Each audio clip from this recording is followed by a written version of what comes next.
And today he sat down with KCRA3 Capital correspondent Ashley Zavala about why he's running. Ashley? Lisa, Javier Becerra is back in his hometown of Sacramento after spending the last 4 years in Washington, D.C. Before serving in the Biden administration, he was California's Attorney General and a member of Congress for more than a decade. Now he's hoping his next job is California governor. He joins a wide field of candidates, as you mentioned, which you see on your screen here. These are just some of them, especially Democrats. That includes, but is not limited to, Lieutenant Governor Eleni Kounalakis, former Congresswoman Katie Porter, Superintendent of Public Instruction Tony Thurmond, and former Los Angeles Mayor Antonio Villaraigosa.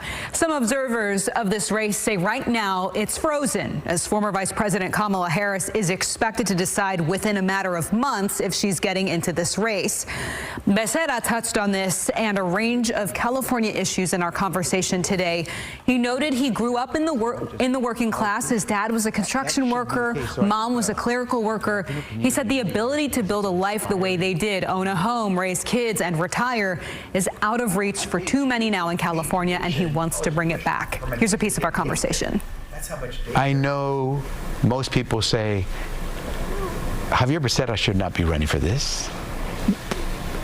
What's a kid who grew up in Hollywood Park to parents who had never stepped into a college classroom doing running for governor?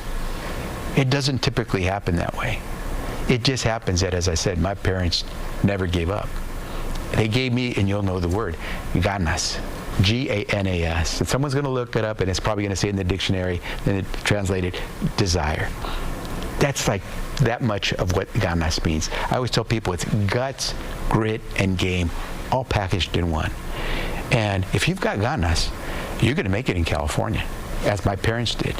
And I'm in this race for governor because I've got ganas. What happens to your campaign if Kamala Harris decides to run for California governor? It doesn't matter to me who gets in. I'm in.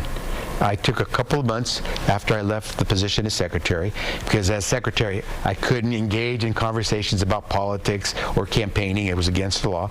I took a couple of months, spoke to my family, principally my wife, chatted with a lot of friends and folks who understand this world. I made the decision within 2 months. I'm in. It makes no difference to me who else gets in. I'm in. And have you and her ever talked about this at all? About this subject of the government? No. No? Okay.